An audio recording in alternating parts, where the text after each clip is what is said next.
This webinar has been put together with the AFCFTA Secretariat, the Office of Special Advisor on Africa, the permanent representative to the African Union to UN in New York, and ourselves, Economic Commission for Africa. So I want to thank all of you who are joining us today, and I hope that you find good linkages with the previous sessions that you have attended. And I also want to thank the panelists whom I'll be introducing as we continue.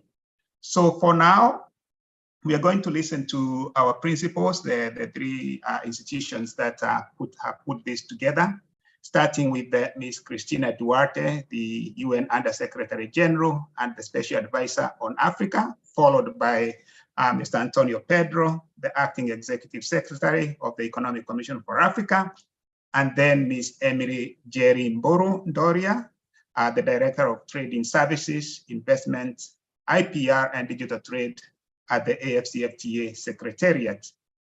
So we have 3 minutes for each one of you. Cristina, you have the floor. Thank you. Good morning. Good morning, Stefan. Good morning, my dear brothers, sisters, colleagues, friends, you name it. So let me see if I can deliver in three minutes. I need to tell you as a previous note. I'm going to use this opportunity to take a political economy angle, because I think is missing in this journey, in this technological journey in Africa. But of course, I'd like to thank my dear Antonio Pedro, muito obrigada, Antonio Pedro, for teaming up to deliver this, as well as the Continental Free Trade Area. Of course, you are delivering the Africa Dialogue series, the 30-day program, together with my dear sister Ambassador Fatima, the permanent observer, the permanent representative of the African Union in New York. As you said, Stefan, the theme of our webinar is digital service trade, great potential, but regulatory frameworks are urgent, which means if they are urgent, it's because they are missing. You need to understand why they are missing. Why they are missing. Allow me very quickly, from an historical standpoint, what happened in the 70s? In the 70s, we all Africans saw the death, this is the word, the death of the independence vision. Policymaking in Africa has understood that achieving development is limited to managing poverty.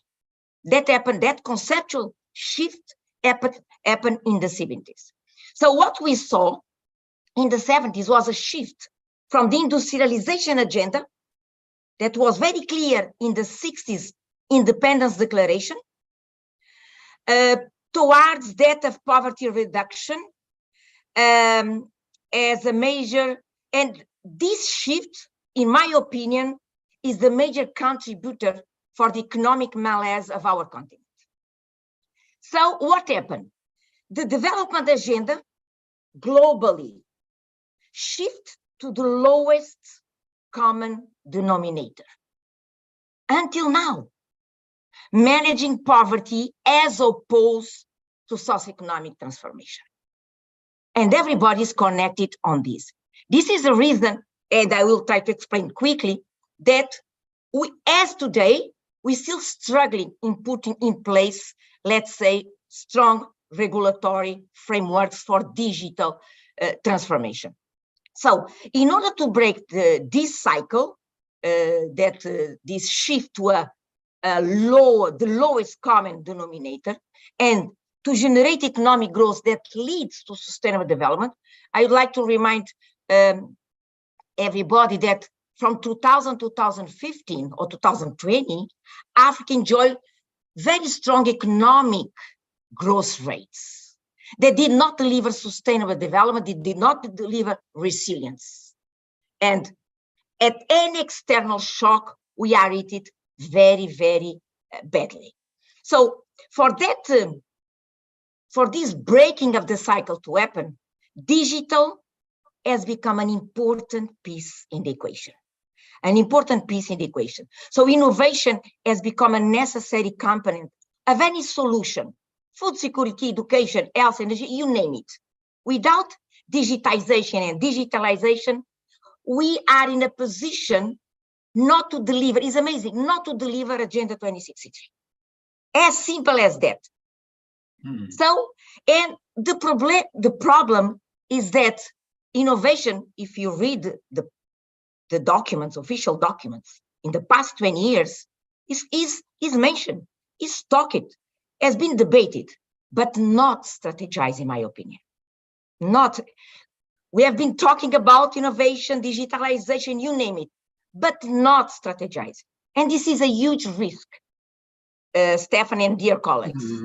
This narrow path might be placing Africa as a huge consumption market of art and softwares imported, produced overseas, but not feeding economic transformation. So we need to realize that if you look back in the past 10 years, particularly that was very clear when addressing COVID-19 solutions, civil society seemed to be readier than policymakers. And despite the lack of policy enablers, the digital technology industry has grown in Africa, from incubators, startups, tech-ups, you name it. So ICT activities are spreading across the continent. And young Africans are not missing the opportunity, of course. But despite these, let's say, positive movements, the challenge remains. Yeah, no. So I know if I let you digitize. I'm about to finish, Stefan. I'm not to use my 3 minutes. Digitization is not widespread. And what is missing? What is missing? Scale. What is missing is scale, which means that in order to generate transformative growth, digitization and digitalization cannot continue being an effort promoted essential by civil society and private sector. Public policy needs to jump, and basically what I have been also has been advocated, we need to be conscious that we need to a bottom-up approach, which means civil society and private sectors are already there. But to accelerate this bottom-up approach, we need to build conducive environments. We need to activate in a massive way the top-down approach.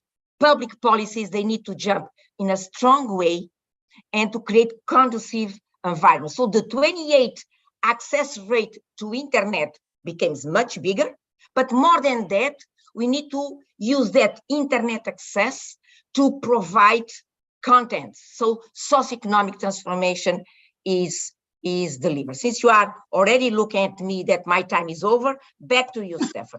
No, thank you so much, Christina, and thank you for starting us on that very high note. Let me pass the floor now to Antonio Pedro, the Executive Secretary of the Economic Commission for Africa. So, thank you very much. First, I fully agree with Christina about the need for us to go deep and interrogate on some of those foundational issues that are behind Africa's current position in the global economic order.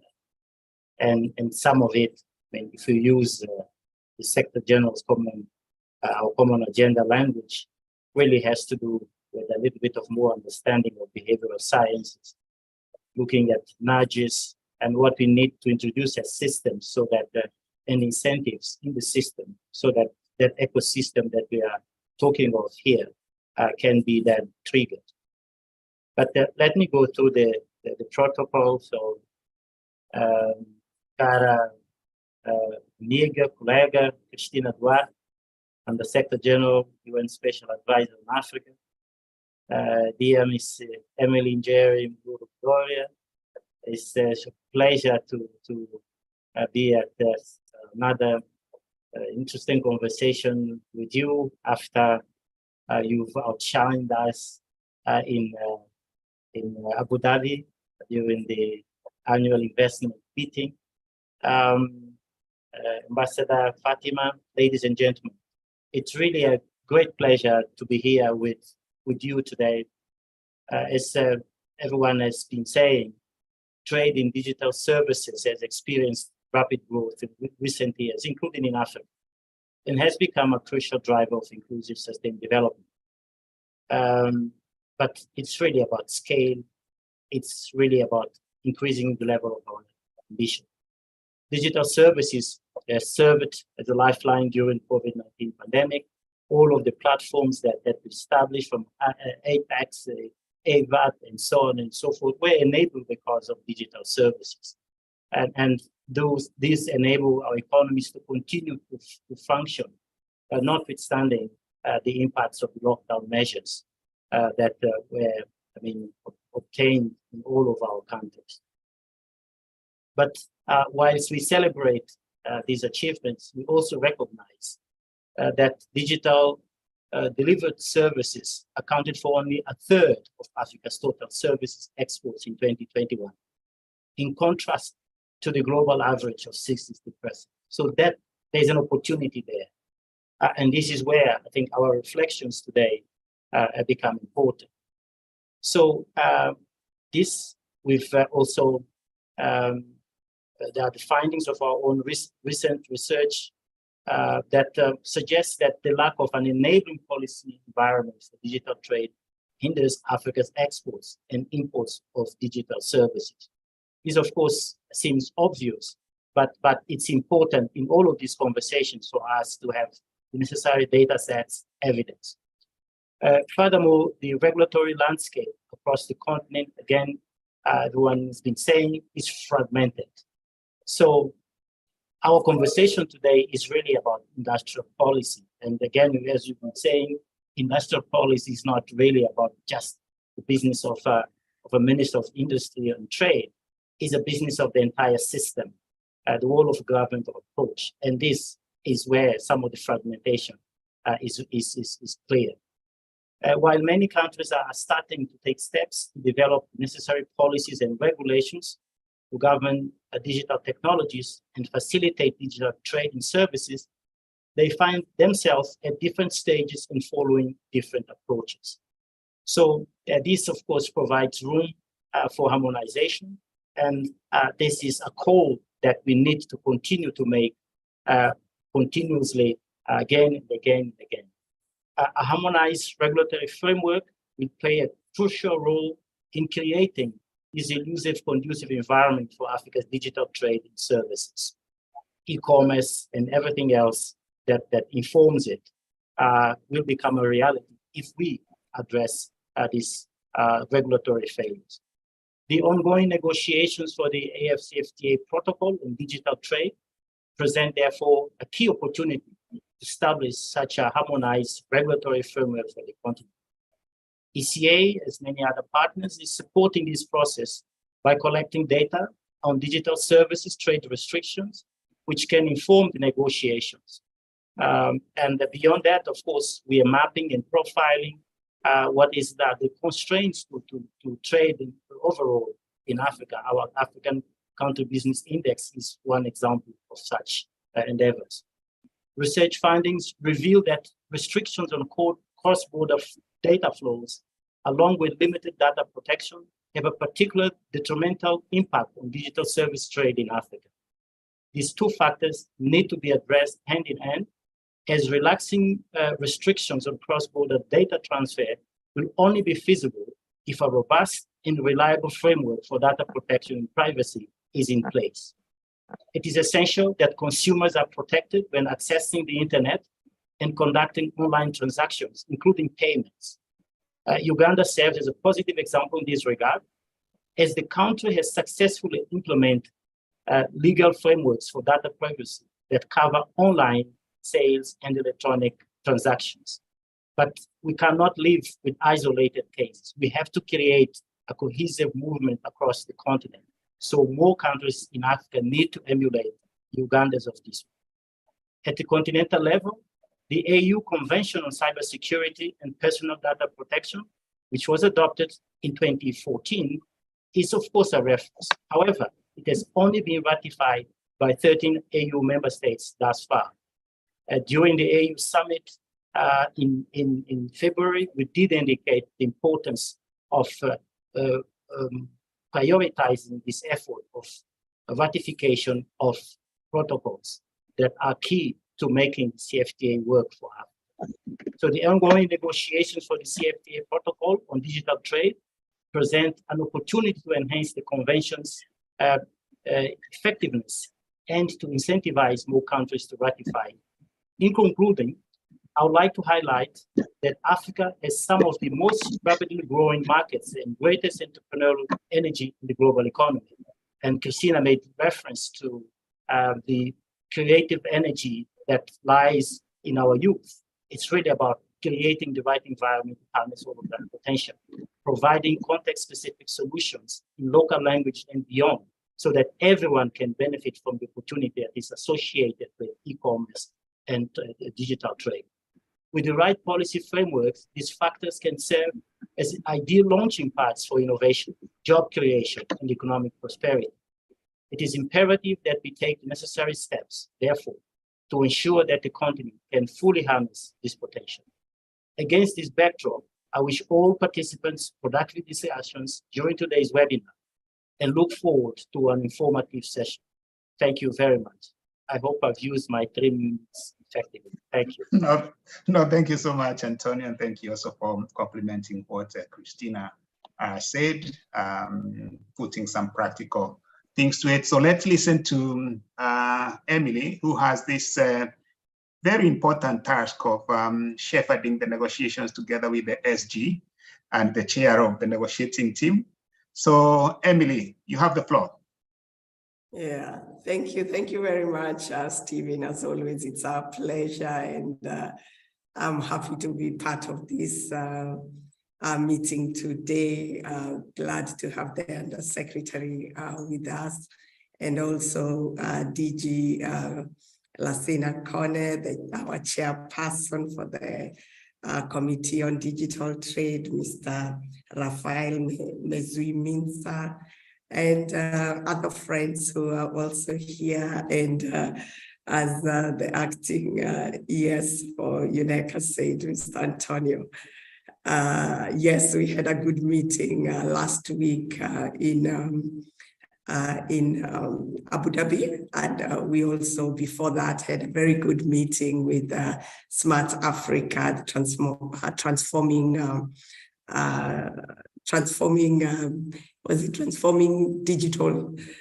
digital transformation in Victoria Falls. So there is a lot that is going on, and definitely, truly, digital trade is at the center of everybody's talk and messages right now. So this is really an opportune time, and this meeting comes at a very good time. So let me go straight to use my 3 minutes wisely and go to the speech that is before me. And this is, of course, on behalf of His Excellency Wamkele Mene, the AFCFTA Secretary General, who unfortunately was not able to be with us today, but I will try my best to represent him today. And Excellencies, distinguished panelists, ladies and gentlemen, it's really, truly a privilege for the AFCFTA Secretariat to co-lead with the United Nations Economic Commission for Africa this week's activities of the Africa Dialogue Series. Today's dialogue, as I have mentioned, focuses on the potential of digital services trade in Africa, and looking at it from the point of view of the urgent need for regulatory frameworks that are key to maximize the potential for Africans in terms of digital services trade. I'm sure we'll all agree that Africa's digital ecosystem offers massive potential to spur economic growth, promote opportunities, and in terms of advancing social equality and also gender equality, and at the same time creating jobs for all in Africa. the acting ES has provided us with some statistics, but let me just mention that there are some estimations that digital economy will contribute to up to US $180 billion a year to the African economy by 2025. And that means increasing the yearly contribution to US $712 billion a year by 2050. So we see there is great potential for Africa, but how do we get there and ensure that we actually are able to do this? And there is also some research that has shown that the use of internet across the continent can also expand, and this can be at a rate as for high-income countries, and that also shows that there is potential for about creating 140 million new jobs, and this would mean having an added income for the continent of about US $2.2 trillion. And so how do we get this in the going for the continent? And there is a lot that happened, of course, during the pandemic, and this accelerated African digital innovation and in so many different sectors, and also increased the demand for more digital infrastructure and services across the continent. And one key element that we are also dealing with under the digital trade protocol is how do we assist African countries to increase digital infrastructure and services across the continent in terms of capacity development, and also understanding how to take to make use of the opportunities that are being presented. But we all know that access to the internet and digital technologies in Africa is growing. However, it still lags behind the global average. And also that despite all the bold aspirations and plan to promote digital trade in Africa, the volume of digital trade is still very low in the continent if we compare it to other regions of the world. There is a study by UNCTAD in 2022 that shows that while over half the population in high-income countries shopped online in 2019, this figure was only 2% in low-income countries that include African countries. So it actually shows you how below average we still have. There are also differences among African countries in their experience in digital trade. And this is even among the largest economies in Africa. And this is in terms of GDP. These variations may also be attributed to many factors, including the non-existence of an enabling legal policy and institutional framework on digital trade, the issue of infrastructure gaps, capacity limitations, and also what we can consider to be cultural resistance to digital ways of trading. And we have a number of points that have been raised when it comes to people agreeing to really change their way of life to use digital means. However, notwithstanding the above challenges, many experts in Africa do agree that there is a huge potential to use digital trade for the benefit of the African population, provided that we then create the appropriate regulatory, legal, and institutional frameworks to be able to do that. And digital regulation can help unleash this potential in terms of digital transformation for Africa's development.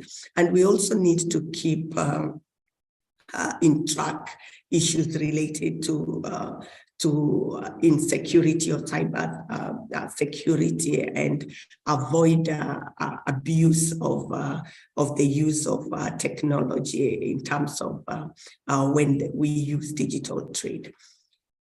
So we have a lot of initiatives that are upcoming and notably important when it comes to regulating the growing power of a limited number of tech companies, the use of personal data, or fighting the spread of disinformation and cybercrimes.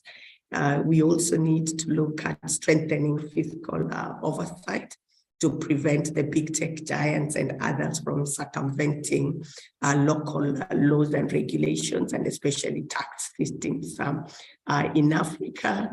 And clearly, choices that we make in this area will make major implications for the type of digital economy that emerges on the continent. And therefore, instructively, many governments and also the African Union have already adopted digital transformation strategies and implemented regulatory changes with the aim of pursuing universal digital access and encouraging private sector investment, and also looking at opening new markets and driving socioeconomic development, among other key elements that are important. Now, moving on then to issues related to the African Continental Free Trade Area, and those that have spoken before me have mentioned a few of the key elements. We see that with the operationalization of the AFCFTA, we have an important vehicle through which our African countries and member states can formulate and harmonize their digital policies and rules and cooperate to expand trade in the continent. And in this regard, under the AFCFTA, we are currently developing the AFCFTA protocol on digital trade, and it's being negotiated under the wise leadership of our chairperson, Raphael, who is with us today. And here we see that under this protocol, we can establish the requisite regulatory environment and the legal architecture for trade across the continent to further harness the opportunities in line with other continental initiatives such as the AU Digital Transformation Strategy for Africa, which seeks to build a digital single market in Africa by 2030. And the protocol also looks at supporting and taking into account the objectives of the other protocols that have already been developed under the AFCFTA. As you may be aware, this protocol and the other protocols under Phase 2, such as those of investment, intellectual property rights, and competition policy, are actually meant to support and anchor the liberalization that is being done under the protocol on trading goods and trading services. And as a whole, the whole agreement together with its protocols will necessarily work in conjunction with all the other work that is being done by different institutions and partners that we work with.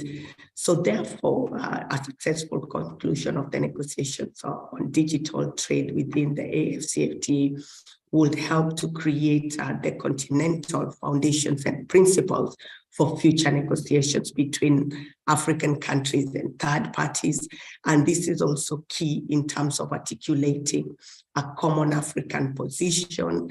And in this case, the protocol would further help Africa achieve more in the negotiations that these are negotiations with third parties, and also when negotiating collectively rather than when they do it at a country basis.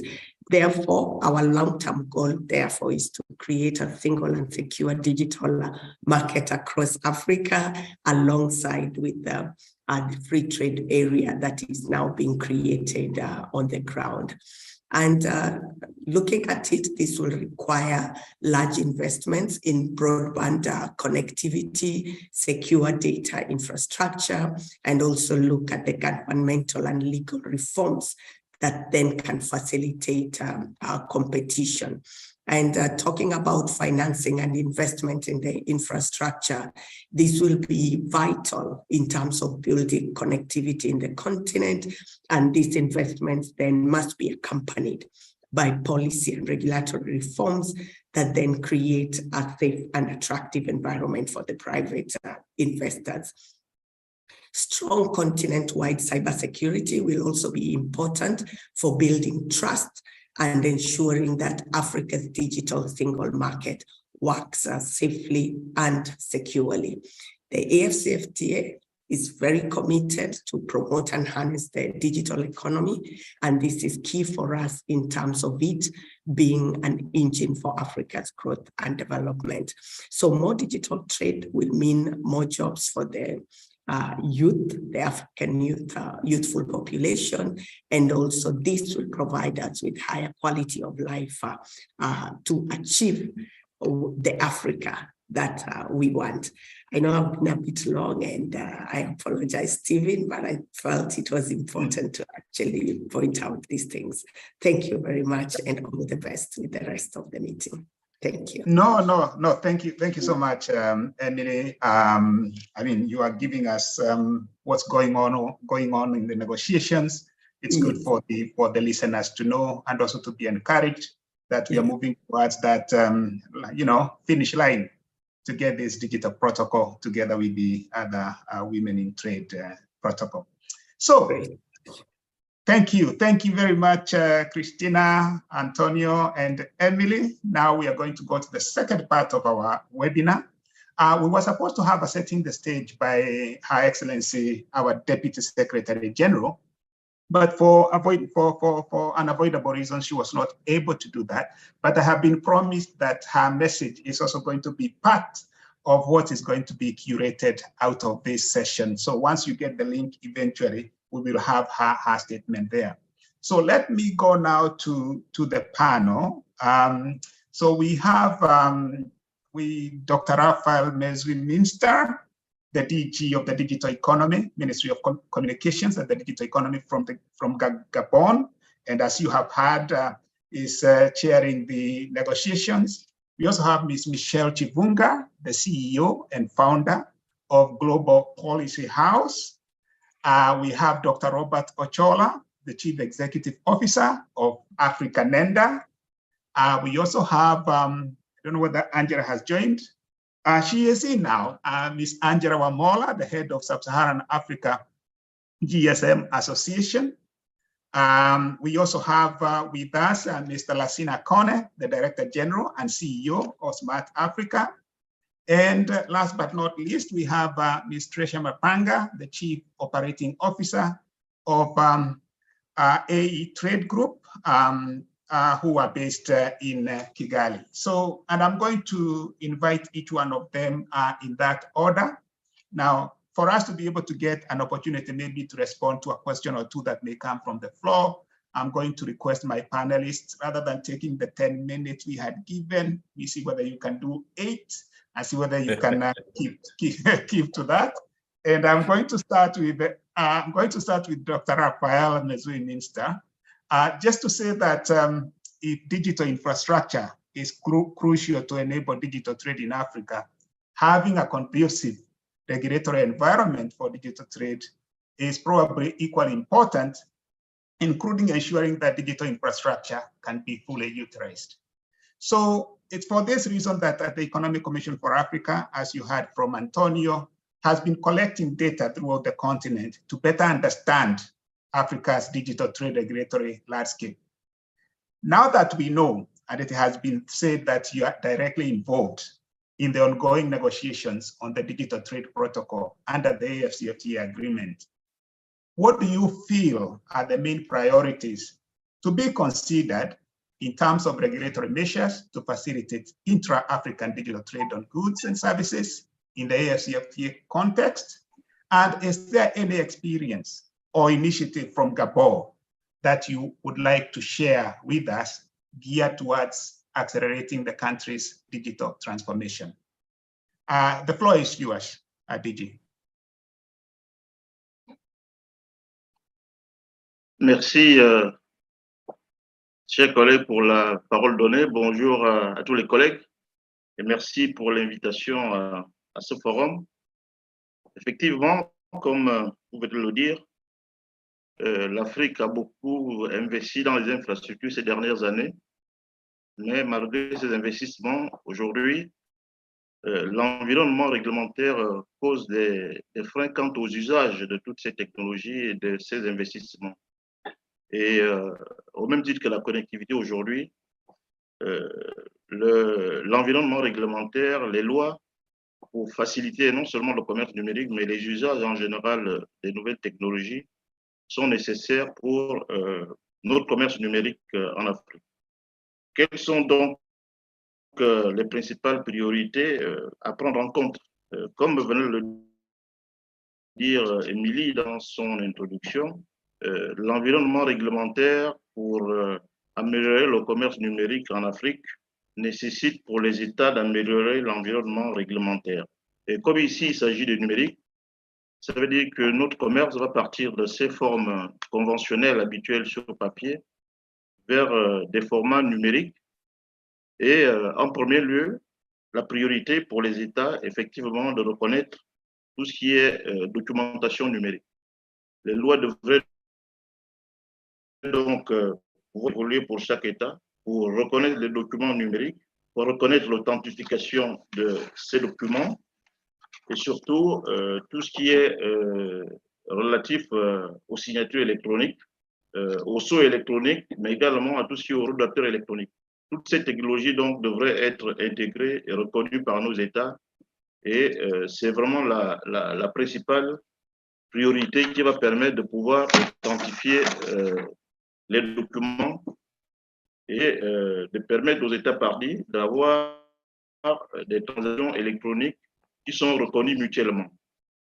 Le deuxième point est, comme je l'ai dit, que chaque État doit reconnaître non seulement les documents de son administration, mais également ceux existants dans le commerce, de pouvoir effectuer des échanges dans des versions électroniques de documents mutuellement reconnus par les États.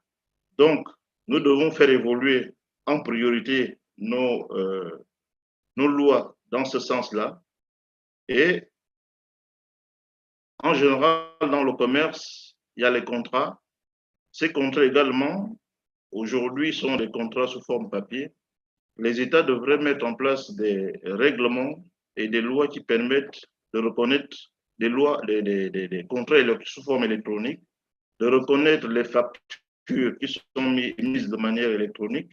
Et pour cela, outre ces signatures-là, le point le plus important également, c'est l'identité. Pour pouvoir faire des transactions, il faut non seulement des usagers sur le réseau, mais également les entreprises qui sont en train de commercer. Et l'identification numérique pour l'ensemble des Africains est un enjeu. Cette identification doit s'accompagner de la possibilité des systèmes de commerce et des plateformes de pouvoir dialoguer entre elles, d'où l'impérieuse nécessité d'assurer une interopérabilité de tous ces systèmes numériques. Donc, parmi les priorités, l'interopérabilité des systèmes numériques et surtout l'identification qui permettra en fait un transfert sécurisé de tous les documents. Et ce qu'il faut retenir, c'est que les documents transmis, les signatures transmises, ce sont des données. Et que ces données-là doivent être régies par des lois et des textes pour pouvoir non seulement les transférer à l'intérieur des États, mais également pouvoir les transférer d'un État à un autre. Les États devraient donc mettre en place des textes réglementaires qui permettent non seulement de transférer ces données entre pays, mais également de pouvoir les reconnaître mutuellement. Mais aussi également, ce que nous pouvons retenir comme environnement réglementaire prioritaire dans l'élaboration de notre protocole, c'est de pouvoir protéger ces données-là. Parce que la protection, c'est la confiance. Mettre ces données sur un réseau, les usagers, les entreprises doivent avoir la confiance et les États devraient pouvoir assurer la protection de ces données par des lois et par des textes.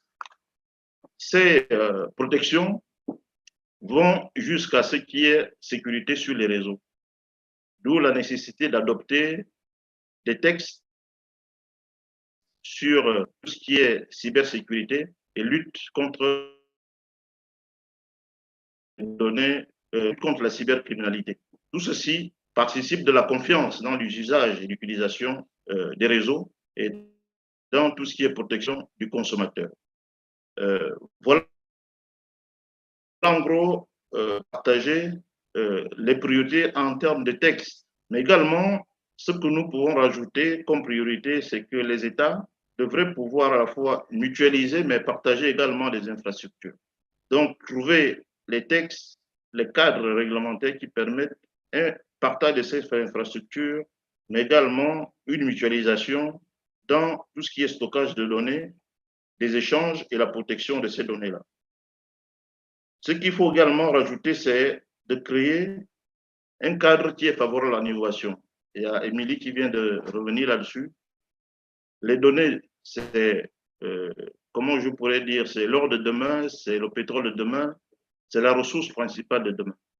Mais c'est la façon d'utiliser ces données pour apporter des solutions aux problèmes qui se posent, pour faciliter le commerce, qui sera la valeur ajoutée, d'où la nécessité de pouvoir entreprendre et de faire de l'innovation. Donc l'innovation doit être mise au centre de notre protocole pour favoriser le commerce numérique en Afrique, et surtout pour les jeunes entrepreneurs africains à entreprendre et tirer profit au maximum de cet environnement. Donc voilà, en gros, sur les priorités en termes réglementaires que je pourrais décliner. Reconnaître les documents sous forme de données, sous forme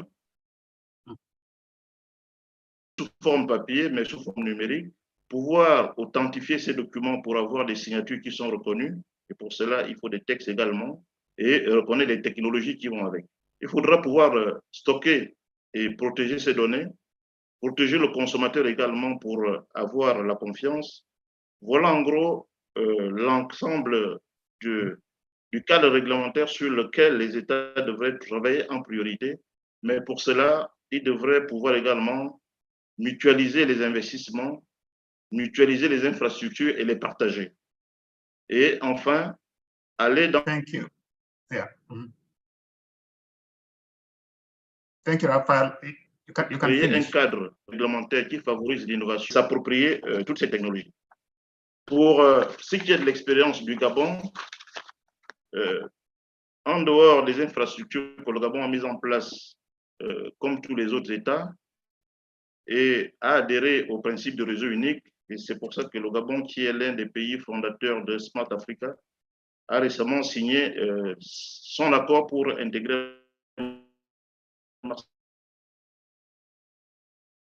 processus de ratification de l'instauration, la création de Smart Africa est en cours au Gabon aujourd'hui. En dehors de ça, le Gabon a adopté la convention de Malabo sur la cybersécurité et la lutte contre la cybercriminalité. Tout ceci pour tout ce qui est élaboration de la confiance et pour pouvoir protéger les données. Aujourd'hui, le Gabon est doté d'une loi qui est la loi sur les transactions électroniques. Thank you, qui Raphaël. permet d'ouvrir la voie à la...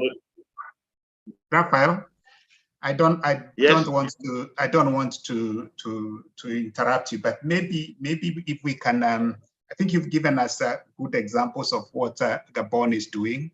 You've made very good points of what needs to be done, interoperability, digital identity, pooling of infrastructure resources. So maybe let's, because we are running a bit late, go to the next panelist. Maybe from a question you might be able to come back, but I think you've given us enough in terms of response to the question that I had posed to you. So if you don't mind, I can go to Michelle.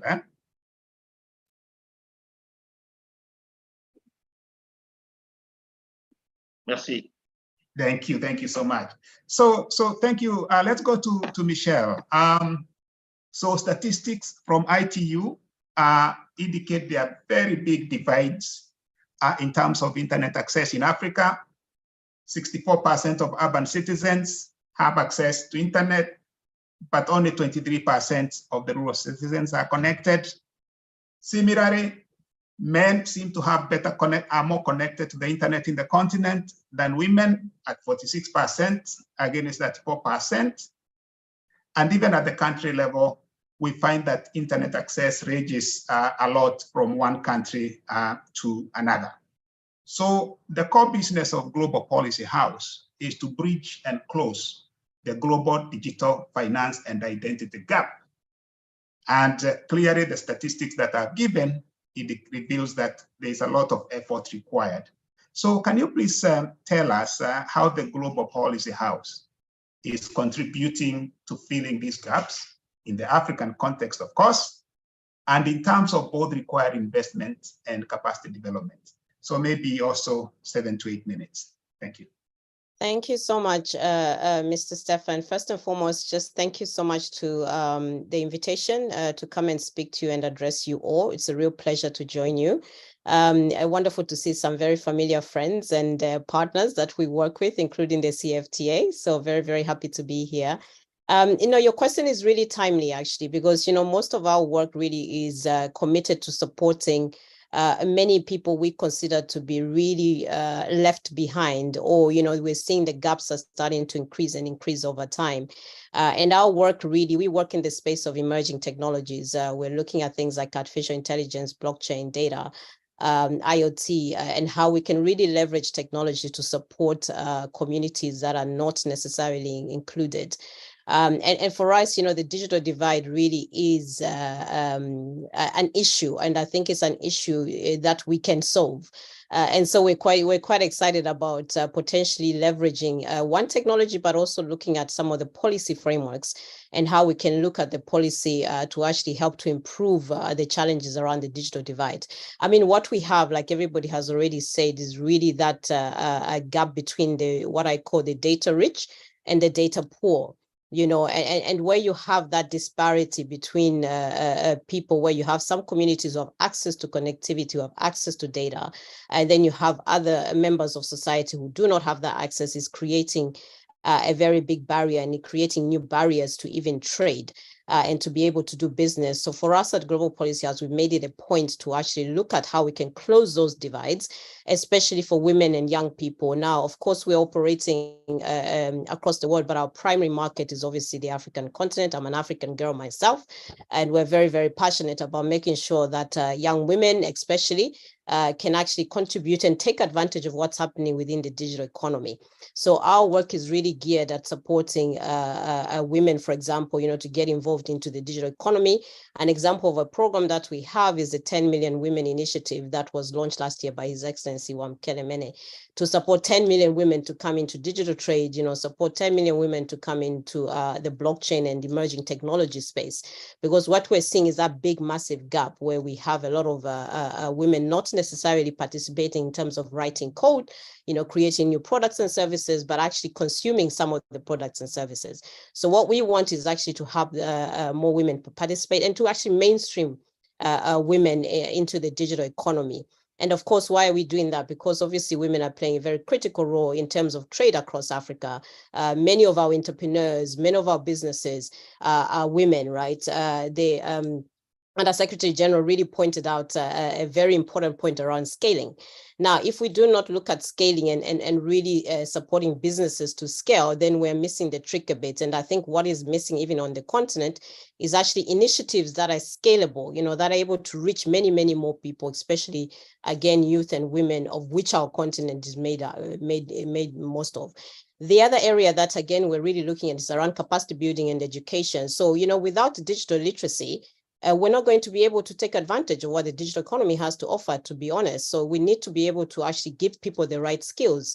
And one of our passions and our activities is actually digital skills upskilling, right? Making sure that people have the right skills for a fourth industrial revolution world, right? We need to be able to provide adequate skills around things like, emerging technologies, data. How do you leverage data so that you as a business can actually start to grow and scale? So that is very important. Again, we're helping to build capacity and provide education around how you actually become more digitally literate, as well as financially literate.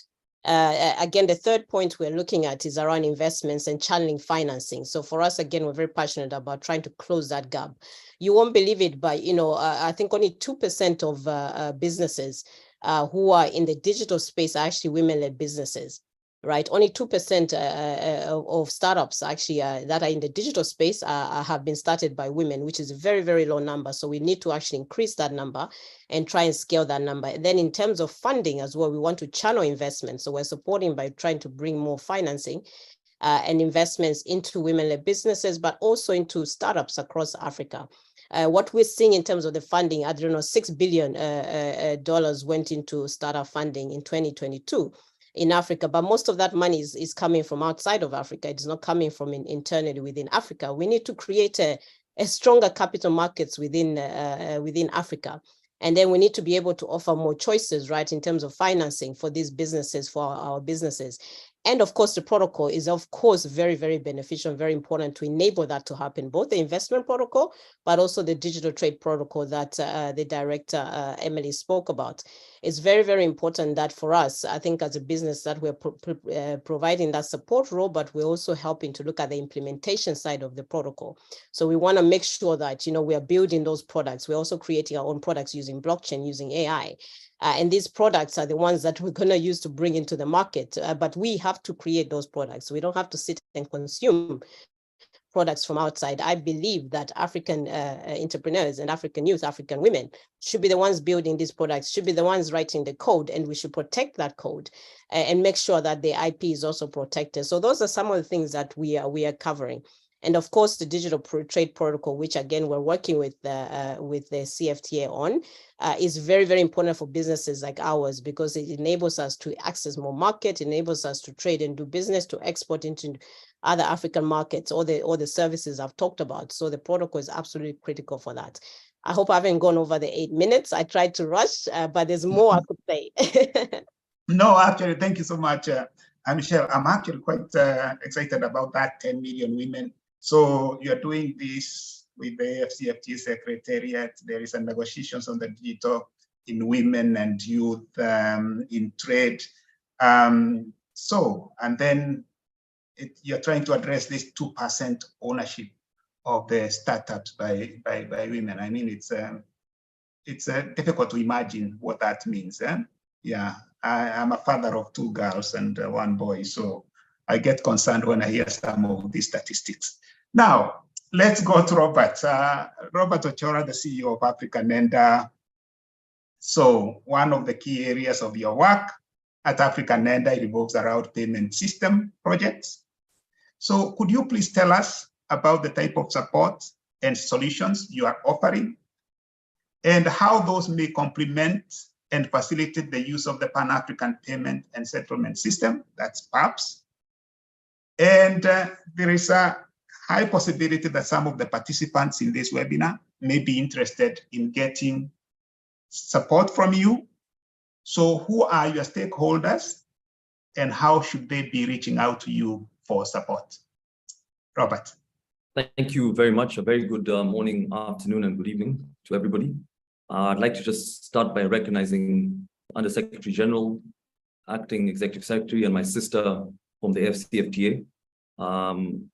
Allow me also to just also take a moment to recognize my good brother, the Director General, my brother Lassina Konde, and everybody else on the panel. Very excited to be here today and continue to thank you for the collaboration and discussions that I think are very pertinent to the challenges that Africa faces. Allow me to start by painting a broad picture. Today, 400 million Africans, 60% of whom are women, continue to be financially excluded. Let me define that. That means 400 million people today are keeping their money either under their bed or in those boxes that we all know about if you come from our continent.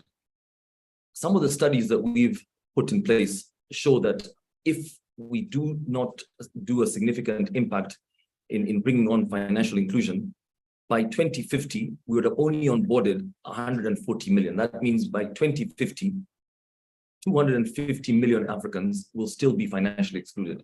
So, and I think that's a very big problem statement. So part of the issues that exist today is that we do not have enough, and I think Dr. Raphael spoke about interoperability. We do not have enough cost-effective, cross-border, and indeed in-country and cross-regional payment systems which are fully interoperable. Indeed, today, we know that there's only 26 payment solutions across the continent, which have some level of interoperability, but the challenge with those 26 that exist, only 8 of them actually are achieving the requisite volumes.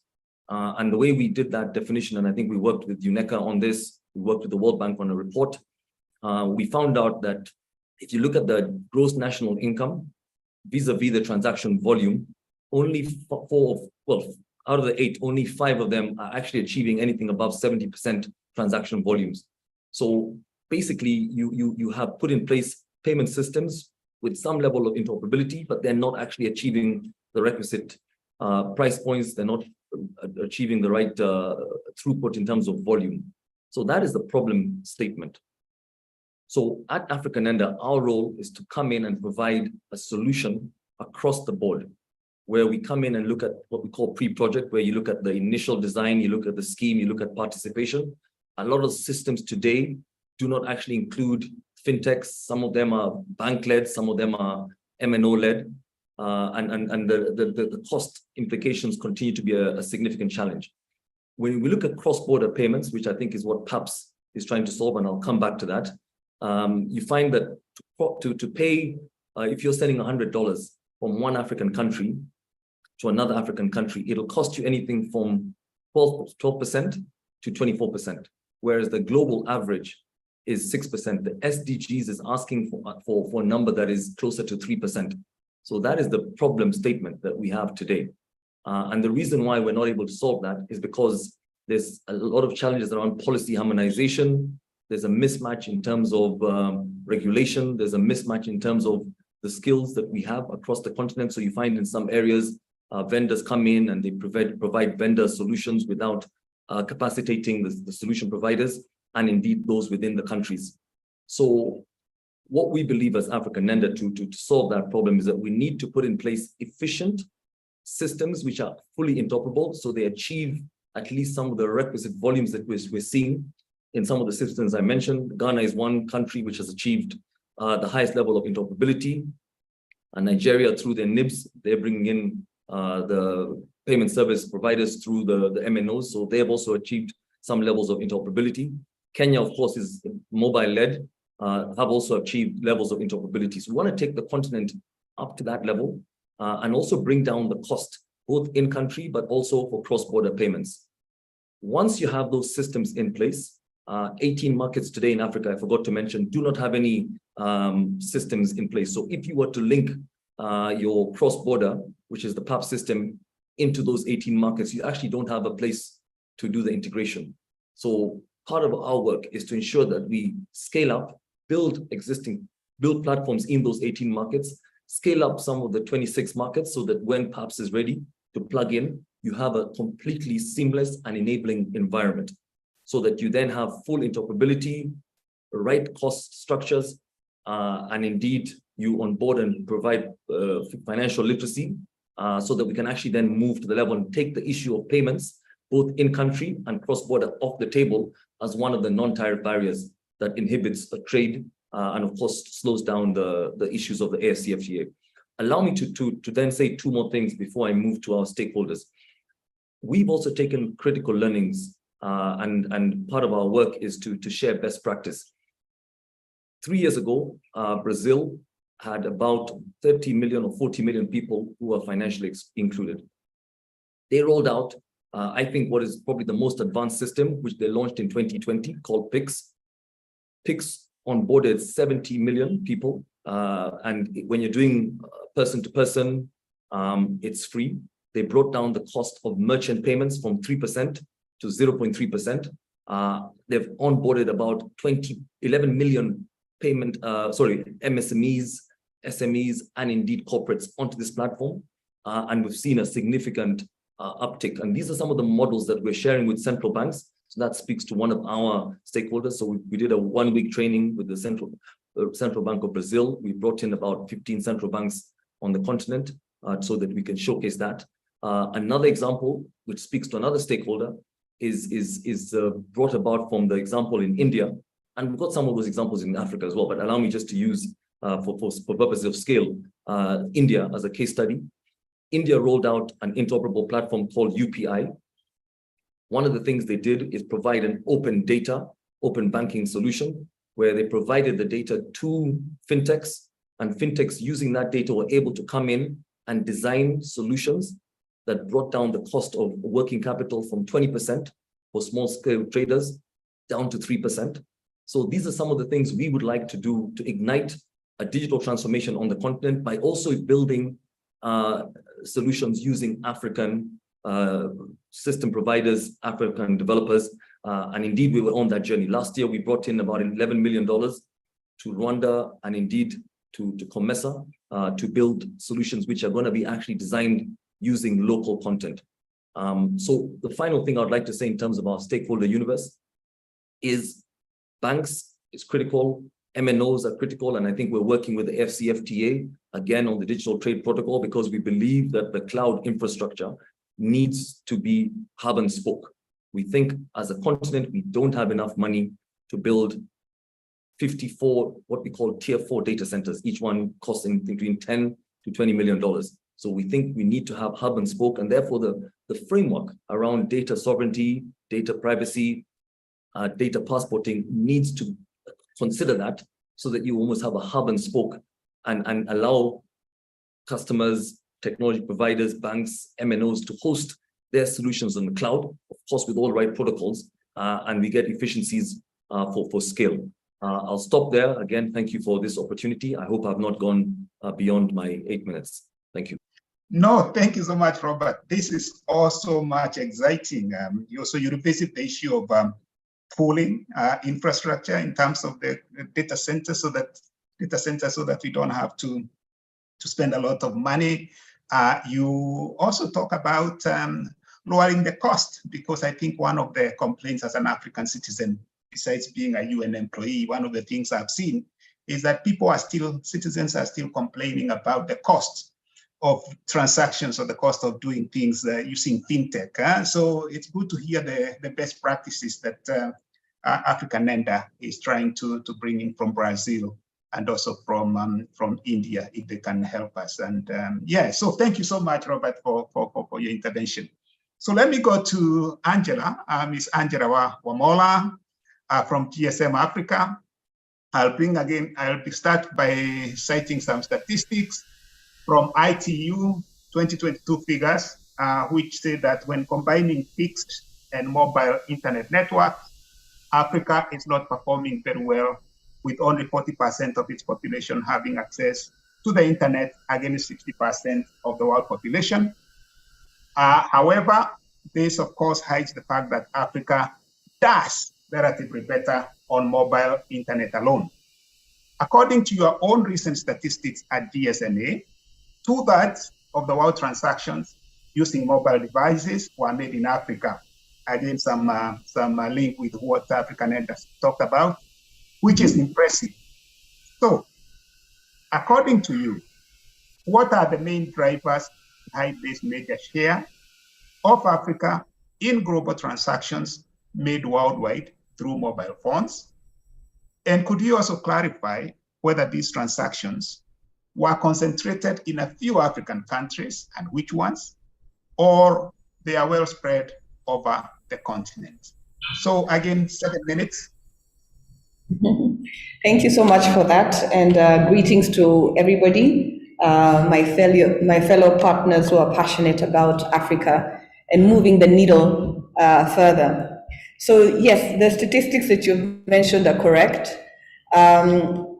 From a mobile internet adoption, we are not doing well. And when you talk about mobile internet, you're looking at broadband services. So any service that's running on 3G, 4G, and today on 5G. The rest of the world is doing very well, and we are behind. And the statistics are not even looking better when you look at Africa being a youthful continent, average age being 19, You can't even measure us on the adult population. You need to measure us on the youthful, the teenage statistics, and that looks at 22%, which is basically a quarter of our population in Africa, have used mobile internet. That is very bad in this day and age where everybody is using the internet, and we all understand the criticality of that.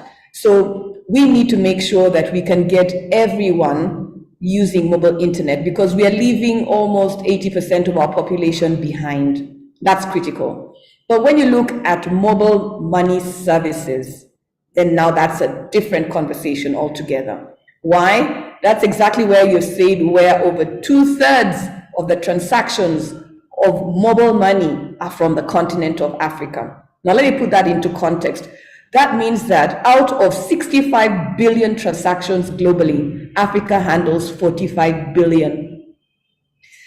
Out of 315 live services globally, with 1.6 billion accounts, Africa has 53% of those. That's 166 live services and 781 million accounts. 50% of all mobile money accounts are in Africa. We are the hotbed of fintech. We need to be proud of that. And that gives us a very good story. And the story is that we understand the relevance and the utility for technology. We are an unbanked population, and we have found relevance with the technology on mobile money. Now, this is where the difference comes in terms of the two statistics of the internet and the mobile money sort of being ahead of the curve. One of the key drivers of this is that not only is it that we are an unbanked population, but because of the prevalence of the mobile network coverage in Africa, with only less than, about 17% now of Africa is not covered. But this means that what we have done is that mobile money services are technology agnostic. What do I mean by that? It means that they work on even older technologies such as 2G. We see that mobile money works on SMS and USSD, which is a 2G technology. And then we have all these apps built on 3G and beyond. M-Pesa Africa have built their app, VodaPay, Momo, everybody has an app which is good. But as we know in Africa, because many of us are using internet, the apps won't work for those who are not using the internet because you need an app. So that's one of the things that's driving the key. And therefore, we need to think ahead and figure out how we can bring the rest of the 80% of our population who are not using the internet to move to the apps. Because where the apps are is where now you can grow your services beyond just person-to-person payment. This is where now the digital economy starts to play in. When we talk about the Africa we want, and bringing Africa to have a single digital market, it means then we need to enter the mobile internet. This is what we need to do to make sure that we can bring as many people of our people to begin to use the applications that sit on mobile apps that are making our lives easier. This month, I think many of you saw the bold step that the Central Bank of Kenya took in creating the innovative and regulatory environment that is encouraging merchant payments through the Kenya QR code that they launched. Immediately during that launch, you saw M-Pesa announce that they have a QR code for business owners, and now they can make payments across all their apps. It doesn't matter. So what they launched was Scan Ulipe, meaning scan to pay. The next step for us in Africa is now to enable cross-border payments so that the border traders do not have to worry about which mobile money payment provider will move my money to my bank account. That's not their headache. We need to make things easy for our merchants, and that will unlock the opportunities for Africa. In 2022, here's a staggering statistic for you. We saw bank to mobile interoperable transactions grow by 36% year on year. And then mobile to bank payments grew by 47% 1 year.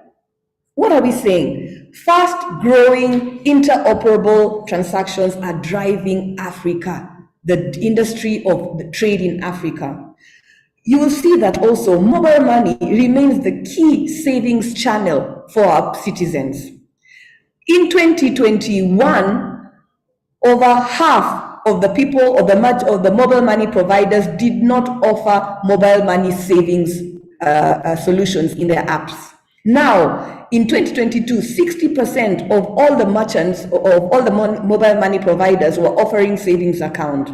And now the World Bank's Findex shows that 39% of all mobile money account holders have savings accounts. This is driving a new culture in the region. So I think, in short, what we are saying is that a lot of the things that are driving the solutions around Africa becoming digital and realizing the Africa single digital market are driven by making sure that we can move our people from the 2G services where they are constrained to SMS and USSD, and therefore will be limited in the kind of solutions that they'll offer. And even as we've heard, the rest of the world is shutting down 2G services, which means that we no longer have an option. We are now basically on life support on 2G. We need to make sure that all our people, the 80% who are not going to mobile internet and therefore not having mobile apps, mobile money apps, are not left behind. Because if they've been left behind, then we have another solution, another challenge for us. And the solution for this is making sure that we get the smartphones into the hands of our people, because that's what they're telling us. 75% are telling us that they don't have smartphones in their hands. They are not affordable. So I think we have to work towards leaving no one offline so that we don't leave anyone behind. Thank you very much. Thank you so much. I think that's a call to action, Angela. And also with the interesting statistics that you've given, showing that Africa really can lead the world, and we are there, but there are things we need to do. And that's why it's good that Lassina from Smart Africa is coming in here. Lassina, if I'm not mistaken, the Smart Africa Manifesto, which was endorsed by the heads of state and government in Kigali in 2013, that's 10 years ago, is what guides your work at Smart Africa. Among others, promoting affordable and quality information and communication technologies, as we have heard from Angela, is at the heart of Smart Africa Manifesto, or Angela's call. Those are certainly key priorities to ensure wider access to internet and increase Africa's digital trade. What is your assessment, Lassina, of where we currently stand in terms of affordability and quality of ICT in Africa, and what is needed moving forward? And two, considering the ongoing work on the continent on trade and services, including the AFCFTA protocols on trading services and on digital trade, how do you envision the role of the Smart Africa Alliance in accelerating digital service trade throughout the continent? So you have the floor, Lassina. Thank you very much, Stephen, for inviting me. Excellencies, Christina, the UN Undersecretary, and fellow partners, GSMA, Africanenda, CFTA, our twin brothers organization, but one is 10 years older than the other one. That's not exactly what Wamkele said, His Excellency. Yeah, to piggyback, in fact, it's a nice fit in what all of my colleagues here were saying, from Africanenda, from even Gabon to GSMA. Let's talk about affordability. Today, we all know affordability is really a very important issue, but you see, it's very tricky. I'm speaking here under the control of GSMA, who has a lot of data. With Africa being connected, look at the cocktail. She said, in terms of a mobile money fintech, we are leading the world. In terms of internet penetration, we are lagging the world. So look at the cocktail. It basically means it boils down to what we all refer to usage gap. The usage gap means we have infrastructure in area covering our populations, but the population infrastructure for data and voice, but the population are using USSD, SMS, and they're not using the internet. It boils down to 4 things. Affordability. When we want to talk about affordability, today people tend to say, oh no, these other operators are very expensive and so on and so forth. No, you have to look at affordability very carefully. What are those operators' interests in increasing the price in the rural area? Of course, affordability should also be related to the taxes the government actually charge. Because remember, if you put together the entire satellite capacity around the planet, the entire submarine cable around the planet, the entire fiber optic around the planet, it covered 96% of the Earth's surface in terms of population. So why are we trailing? Affordability is 1. 2, local content. You see, USSD, you don't see any operator in any villages doing advertising, come use fintech or Momo or M-Pesa or whatever. No. Because USSD, it was actually a response to a basic need that our grandmothers in the villages, in the rural area and urban area knew. Until today, we're controlling 495 billion transaction value dollars per year in Africa. It means people are using mobile technology, but they're not using the internet. Affordability is 1. Local context. Give my grandmother an application in her local context. My grandmother, she's not going to go on the internet because of the Facebook or WhatsApp. Even if it's a WhatsApp, make it an African WhatsApp. Give her a reason to use it. 3, I think Angela, my sister, mentioned it, which is affordability of the devices. The devices are too expensive. As she said, we are on the lifeline of the 2G. The whole world is actually shutting down the GSM now. Everyone is moving to LTE. What are we going to do about the smart devices cost? You can say, okay, you can get a smart device today for, I don't know, $50. It might be easy for you and I. But someone who's living on an average of $1 a day, $50 can be something. So what are we going to do about that? If you look at Africa, don't look at it in the with the eye of Kenya, 48 million, Rwanda, 12 million, Ghana, 30 million, 1.4 billion population. We are still consuming smart devices coming from outside. It's a fundamental question. So we became typically a big market for the world. Number 4, which is a cybersecurity. It is a cybersecurity hygiene. We're talking transforming Africa into a single digital market by 2030. It means anything you and I do today on a day-to-day basis has to go digital. So who is the guardian? People need to know if using a technology, mobile technology, it means there are certain procedures, there are certain hygiene you need to know before we actually move forward in to be able to use those technology.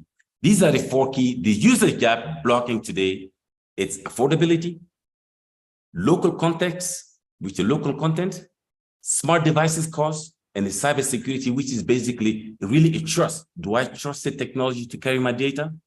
Now, coming back to the digital protocol, considering the ongoing work on the continent for the trade. The mission statement of Smart Africa itself, as I said, is to drive Africa's digital transformation agenda through a bold and innovative multi-stakeholder approach. As such, our contribution is very clear. We support the acceleration. Who says acceleration is exactly opposite of deceleration? It means also acceleration means pragmatism of digital services, trade, and digital transformation. So in collaboration with our sister organizations, twin sister organization, ACFTA, Smart Africa is creating an environment where digital services and trade can boom across Africa. And to piggyback on what the Director General of the IC Digital Economy in Gabon was saying, yes, We must carry our identity digitally, but it's very important if you want to act as a one market that our digital identity should be interoperable. And that's what Smart Africa launched, what we call SATA, Smart Africa Trust Alliance. So our role is to provide technical expertise to AfCFTA committee on the digital trade, and Smart Africa is helping to ensure that the AfCFTA digital protocol is developed and implemented effectively, facilitating digital trade across Africa. Also, part of our role in the digital trade protocol is to provide a coordination and cooperation mechanism. No single organization can do this alone, such as Smart Africa Trust Alliance, for example, which is a cross-border data flow, digital identity system, digital services. So we are helping to create a right foundation for the growth of digital trade. And you will come back, I think I like to quote what the AfCFTA said, the intra-trade in Africa represent only 18%, while in the EU it represents 69 to 70%. Why? Because we don't trust each other. Let's say the fact we do not trust, we have no mechanism of trusting each other. And Smart Africa Trust Alliance is about that. So through initiatives such as the Smart Africa Digital Academy as well, I think another panelist was talking about capacity building. In order to transform, you have to be informed. Even the 4 challenges I mentioned in the area of the usage gap, maybe part of the local content is because our people living in the rural area or the urban area, they're not really literate. They don't know They don't know what's really technology. So Smart Africa, we developed a digital skills and capacity platform called Smart Africa Trust Alliance. In the past 18 months, we started with the decision makers, because most of the time, all of us here, when we are working with our ministers, our head of the state, our decision makers, we assume they understand the language we're talking about. So we started with the decision makers. We trained so far more than 3,500 from 29 different countries. Today, SATA, Smart Africa Digital Academy, is implemented in about 12 countries and growing. So through also its focus on affordability, access, and usage of ICT, Smart Africa is creating an environment where digital services can thrive. This includes promoting policies and agile policy regulation. There's a new terminology. We have to move away from collecting to be enabling in terms of regulatory environment. It's very different. Collecting is the traditional regulations. Enabling, it is a new regulation for development. That is very important. We also engage with the World Bank by training our regulatory bodies and how to make an agile policy. I'll give you a very example to make it in plain English. And then we will conclude with that. New technology comes into any country, the first thing regulatory said, no. I think we all believe that if M-Pesa had to wait for Kenyan regulatory environment to give them a green head, it will never see the light. Yeah. Thank you. Thank you. I happen to have been in Nairobi when this was starting. So you have heard Professor Njuguna Ndung'u talk about it. That time I was privy also to how that final decision came about. So it's quite interesting what you have stated there. So now this is the manifesto. I think you've read the manifesto and what you're doing to achieve the manifesto. And I think how it is complementing what the AfCFTA Secretariat is doing. Yeah. And now we have Treasure here, who not only is trying to optimize on the utilization of the AfCFTA, now that we have rules, but also to do this digitally. The CEO of AE Trade Group. So Treasure, my sister, Africa has the youngest population in the world, yes. With many of them being under the age of 25. Such a high number, as we have had, presents an opportunity for the continent, including for digital trade. They also have a strong potential for innovation, but efforts are also required to prepare them for jobs around digitalization. And I think we have had some of the panelists talk about it. At the AE Trade Group, you are strongly emphasizing inclusivity, and supporting SMEs to take advantage of the digital transformation. So could you please elaborate on the products and services you offer at AE Trade and how they help bring young entrepreneurs into the digital trade sphere? And again, 7 minutes. Thank you so much. Thank you very much. I'd like to just honor this distinguished panel and also the eminent speakers. And thank you very much, distinguished moderator.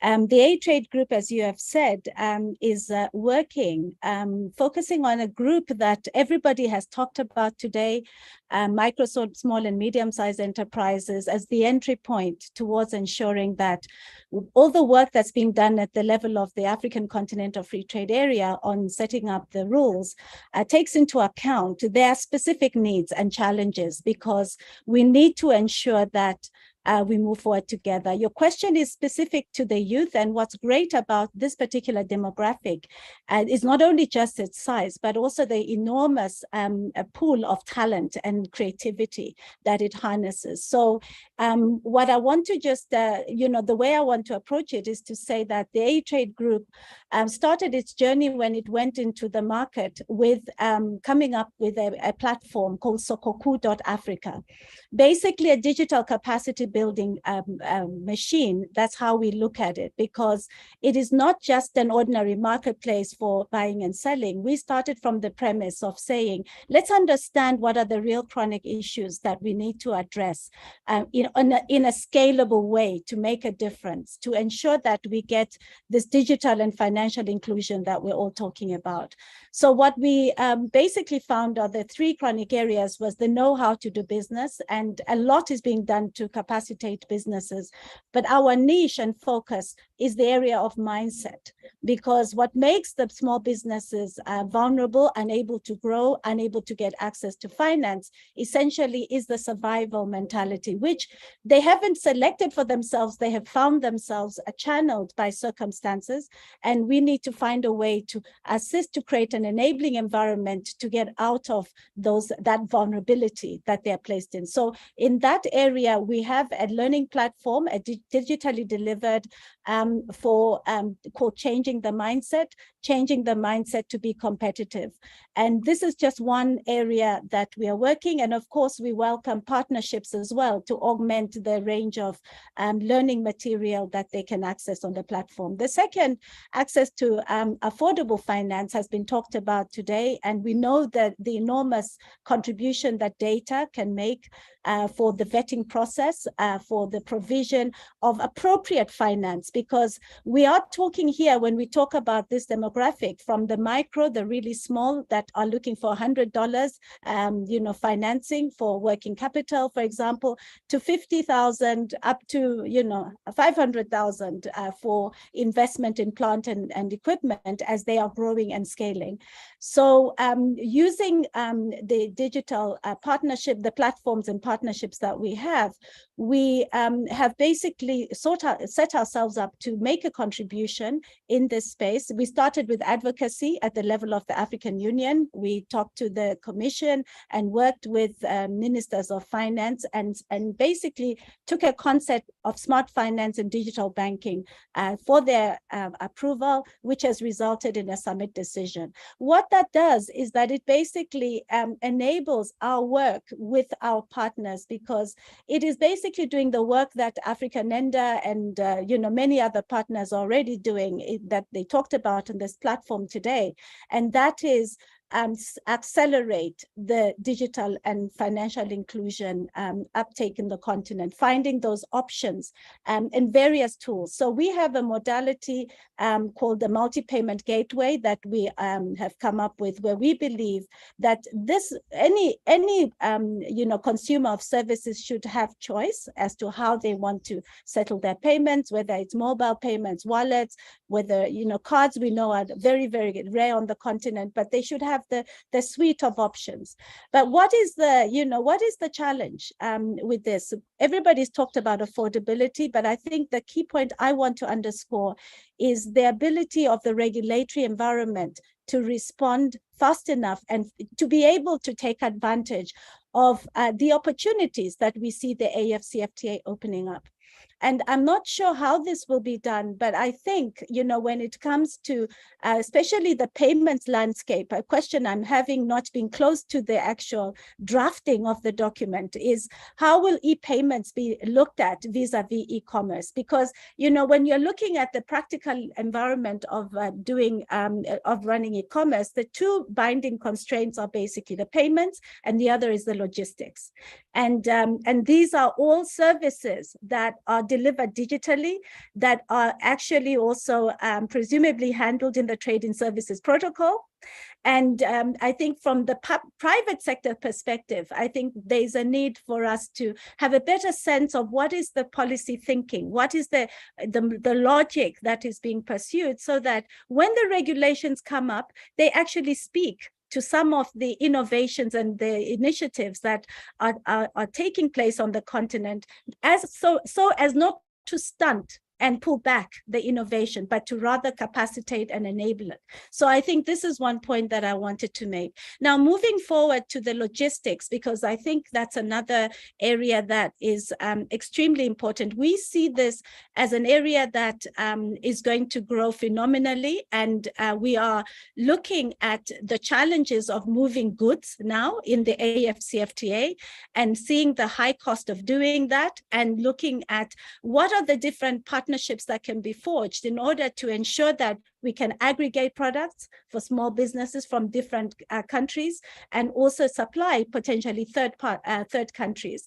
And you can only do that if you have the partnerships, the systems, and also platforms that can do that. So Cuckoo is also working with partners to be able to solve the challenge that we are facing in terms of just the sheer volume of products that small businesses are creating. Now, for the young people, there are so many opportunities. There are opportunities in fintech, in the payments space that Michelle has very eloquently described, but there are also opportunities in the area of logistics. I mean, why is Africa not growing its own logistics giants? Why is it when you scan and you look for African logistics companies, you have to scratch your head when we have in every single city a teeming number of people in logistics? They're on bikes, they're on bicycles, they are, you know, on trucks, they are on all modes of transport. So we think that as we think about this sector and how to develop it, we really need to come together to create an enabling environment with governments that will assist these companies to formalize and to have incentives to be able to basically provide guaranteed services to their clients in order to improve the market. Now, I want to just maybe end on this point, because I recognize that I won't have time to say everything I wanted to say, and that is to talk about the power of research and innovation for SMEs. You know, when you look across the continent, there is so much research that's being done on small businesses. It is really mind-boggling. Research is being done at borders every day about the, you know, informal sector, the businesses that are moving across. But the question you have to ask yourself is, where does all that data go?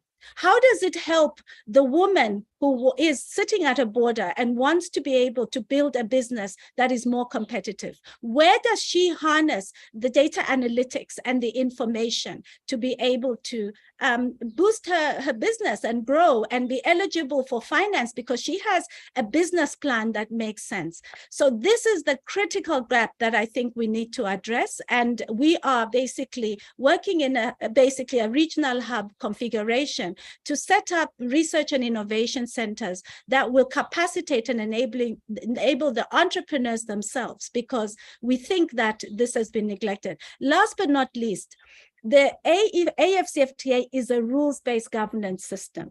Now, as we are talking about e-commerce and we're talking about the small business that is a B2B transaction that we're facilitating between, say, you know, Kenya and Egypt, for example, what happens when there is a dispute about that particular transaction? How are we looking at e-dispute settlement from a continental perspective, from a harmonized approach? We have at the A-Trade Group set up our own system. We believe that there is a lot of work coming for lawyers, mediators, to work in basically resolving differences with goods that are moving digitally. But we'd like to see how the policymakers are thinking about this, because the dispute settlement mechanisms in the AFCFTA are state-to-state disputes. They are not talking about the private sector, and they are certainly not talking about the clients that I'm serving every day that may not be literate, that don't have access to, they're living on the edge, they need things to move quickly. And the difference in terms of getting the turnaround on that particular sale could be the difference whether they have food on the table or not, and if they're able to produce and manufacture for the next day. So I want to just end there and to say thank you so much for this platform and the conversation. I've learned a lot, but I'm hoping that, you know, this will continue, and from discussion to action, because that's really what we're about. Thank you. Thank you so much, Treasure. Really, there is actually not a better place to add this, because you also take us back to what was said earlier by Raphael, the question of digital identity. So this question of trust on who you are trading with electronically, it comes back to that. If we don't know who you are dealing with, then it becomes very difficult even for you to know where to start the dispute. So digital identity, interoperability of these digital identity systems, I think becomes very, very, very, very important. So we had up to this, we have gone overboard by 5 minutes. I'm not going to say that we take Q&A. I think some of the questions that had been raised on the platform were answered subsequently in some of the in the following up panelists. And I think I would be unfair to think that you can actually summarize this into one call to action, because almost every intervention to me was actually a call to action or a call to a specific policy issue that needs addressing. So I want to thank you very much for the wealth of experience and insights that you've given us. I think the co-organizers are going to make this webinar available electronically. So I'm sure it's going to get a lot of hits because I think we should figure a way, our communication team should figure a way of making sure that people key in to what you have said, because I think there were a lot of gems and a lot of proposals that were there. So maybe I pass it back to one of the principals. Maybe Christina, maybe you can close it for us, and then we end it here in a minute. I know you did not expect this, but we can't hear you. Yes, 1 minute. In my remarks, you cut me on 3 minutes, but the other open remarks, you gave them more time. You know, I'm very small country. I'm from Cape Verde Islands. We small countries, we are very, very, how can I say, we very pay attention to big countries, huh? Otherwise, we are not seen in the picture. I'm from Cape Verde Islands, my dear brother Stefan. Thank you. I will take 1 minute. First, for me, was clear. I have been African policymaker in the past 30 years. What I saw in this conversation, of course, everybody talks about digital divide. What I saw in this conversation was a pace divide, clearly. There are some African entities that are moving at 200 kilometers an hour. And where are these African entities? Civil society and private sector. Public powers, public policymakers are lagging behind. And down the road, this might be a bottleneck, but more, it might be a risk. And I go what Corné said, and I refer in my opening remarks. If the policymakers don't push themselves forward to keep with the pace of civil society and private sector, Africa down the road will be just one more market. This process needs to be, yes, I agree, internally driven, but policy powers, public powers, they have a strong role to play. Second, that I would like to mention, there is also a divide. I see that private sector is grabbing at all levels, is grabbing digital economy as a driver, What we see on the policy making, I'm asking myself, if private sector has been able to deliver what you said on our right hand, when I look at my left hand, what I see, 600 million people without electricity. Can we bring this digital driven force to education, to health, to basic things? Because why I'm bringing this to our conversation? Because we reach a stage in Africa that in some zones of Africa, the lack of providing social services and public goods has been feeding instability. This brings me to another issue. Instability in Africa, if we squeeze the lemon, is the absence of the state. Can we use digital solutions, scale up digital solutions to help African states to be there for their populations, to deliver social services, to deliver public goods, and start fighting back instability? My third thought, and is regarding financing. We have lots of good stories I saw in this conversation, and this is my last comment, sir. A lot of good stories. My question is, what you need to go from a set of successful stories to evolve to a massive change at the continental level? What you need? And there, I believe we need to address our financing paradox. And I will close with these numbers that I have been repeating in the past couple of months. Unless we change the paradigm of our financing for development, we make it internal driven, we stop losing 77 billion of inefficient public spending, 88 billion in illicit financial flows, 46 billion in tax inefficiency, and we stop keeping $1.3 trillion of pension funds outside Africa, and we move these financial resources to feed our Agenda 2063, I don't think we'll be able to drive the process and to avoid to be a market. Back to you, Stefan. Thank you very much. With that, I bring this to an end, and I want to thank our co-organizers and you, Christina, Antonio, and Emily, and of course our panelists and also our participants. It has been a great afternoon here in Juba listening to you, and I hope it was also a great afternoon and morning wherever you are. Thank you very much. Thank you. Thank you.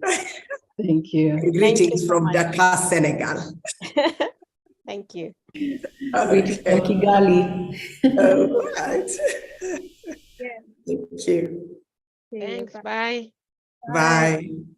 Nice to see you. Bye, Treasure. See you, Treasure.